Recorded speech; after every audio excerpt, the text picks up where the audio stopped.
So basically, what we know is that they went to Mahalla this morning to meet with one of Egypt's most influential labour activists, who's been instrumental in the strikes that have happened up in Mahalla. Basically, Mahalla is a big factory town, and the strikes that have happened throughout Egypt have, for a long time, echoed out from this one town. There's a lot of revolutionary workers up there. So they went up there to cover that.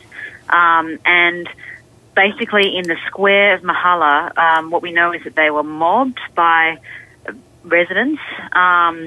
Their car was attacked, and they were taken to a police station. And initially, it looks like they were just being kept there for their safety. And then witnesses were brought in to attest to that charge that you mentioned earlier about bribing locals to strike.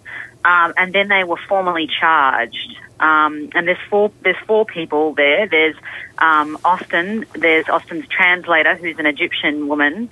There's an American student, and there's the trade union activist Kamal El-Fayumi, who's long been a thorn in the side of the regime here.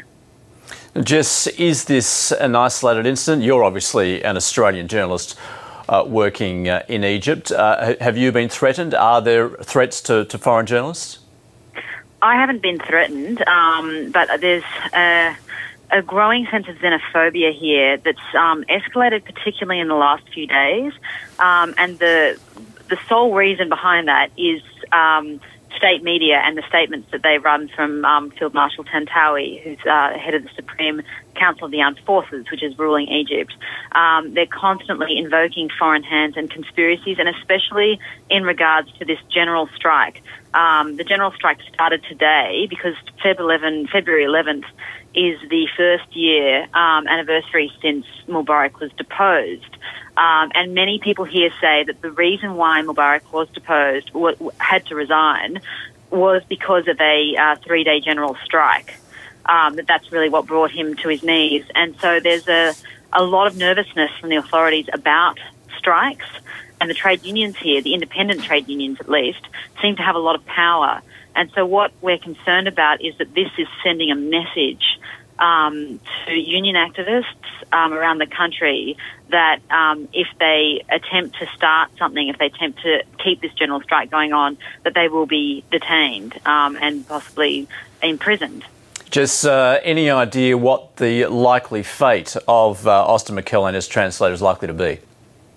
It's really hard to know. They could be released in 2 hours. You know, these things are really hard to predict. But there was an article that ran in state media here a few hours ago that we got a translation for. And the concerning thing in that article is that they're talking about the fact that, they're talking about the idea that Austin and the people with him had planned online with this trade union activist to go and bribe these people, that it was premeditated.